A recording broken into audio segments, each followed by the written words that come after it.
Welcome back one and all for the latest instalment of the Good, the Bad and the Ugly at Liverpool FC podcast, brought to you by the LFC File and of course myself, yours truly, Ben Green. Thanks for stopping by. As usual, if the content floats your boat, please do remember to like, subscribe and press the notification bell so you know when the next issue is going to be available. So, without further ado, let's get into it with the good.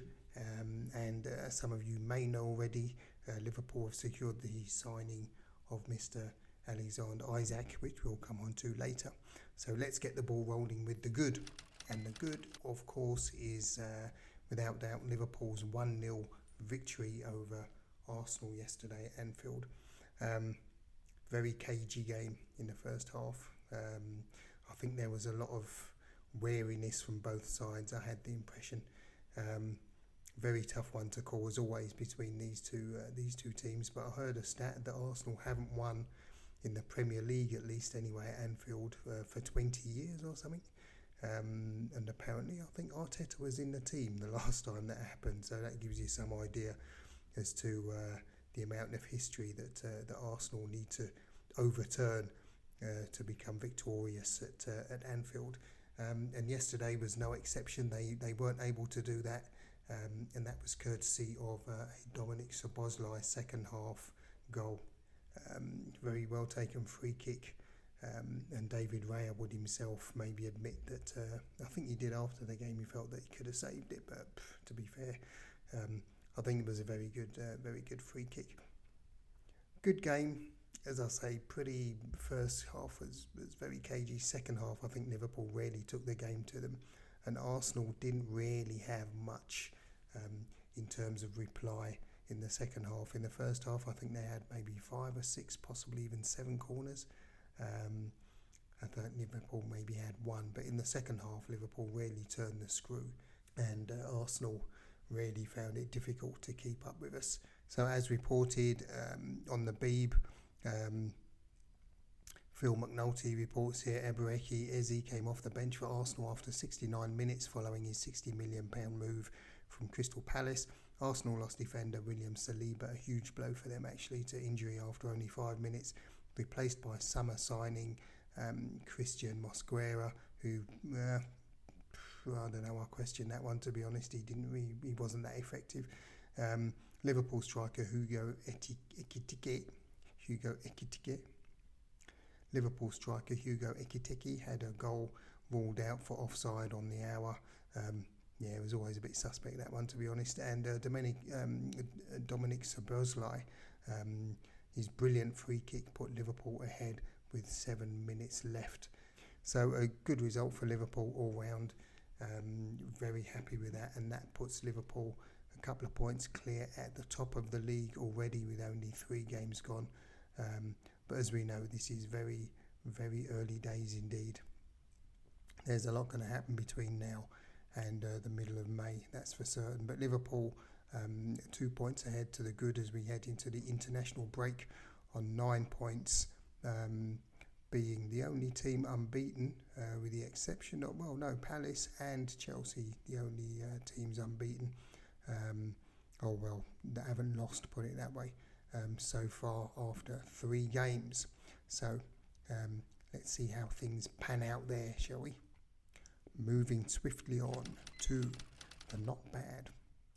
And the not bad this week, I would say, is Liverpool reaching an agreement with Newcastle worth, I think, £130 million, 125 million plus add-ons apparently, for the signing of Mr. Alexander Isak. So this brings one of the longest running transfer sagas that I can think of to a successful end, at least where Liverpool are concerned.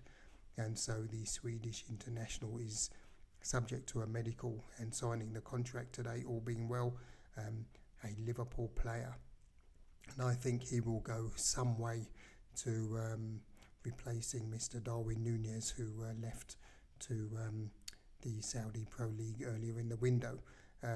Fantastic bit of business there from Liverpool, I have to say. It's been a very successful transfer window for them. And all that's left to put the icing on the cake would be the signing of Mr. Marc Guehi from Crystal Palace, but this is proving to be a sticky one.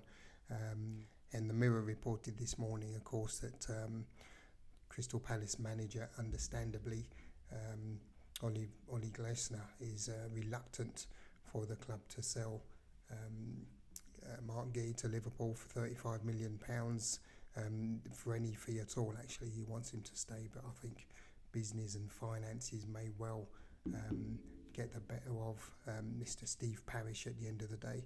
I think Oliver Glasner's got a choice, hasn't he? Get 35 million quid now and stand a chance of buying a replacement in January, albeit difficult, or lose him for nothing at the end of the season and take a huge dent in the recruitment budget for the next season. Yeah, tricky one. Bit of a Hobson's choice, that one, if ever there was. So, yes, let's see how this pans out. I would like to see Mr. Guehi come to Liverpool, especially after that screamer that he scored against Aston Villa for for Crystal Palace's second yesterday. So yes, he will be a very welcome addition to the Liverpool squad. Moving swiftly on to the Smugly, and Smugly, I say simply, it's a bit of a easy one. This is Cody Gakpo signing a new contract at Liverpool, as reported by James Carroll and of course numerous other outlets. But on the official LFC site, Cody Gakpo signs new Liverpool FC contract, the length of which has been kept secret, it seems. But his existing contract is due to expire in 2028, I believe. So that's been extended for some years, and Liverpool have refused to confirm how much or how long the extension will be for. So we can surmise from that hopefully it's a long-term extension. With that, I think we're pretty much done. The only thing to do is to remind you that the Good, the Bad and the Ugly season review for the 24-25 season is available for purchase, £8.50 on Amazon, €8.99 and the same in USD. Well worth a read, if I say so myself. So if you can, please bag yourself a copy and support the channel. Let me know in the comments, of course, what you think about Liverpool's transfer business. I'll be surprised if anyone at all is disappointed. But if you're a Newcastle FC fan or a Palace fan, please do chip in respectfully, of course, and let me know what you think. And with that, I will draw a line under this and bid you all a good week ahead. It's going to be a bit rainy, I think, by all accounts, but we're still here to complain. Have a good week ahead, and as always, peace, your LFC File.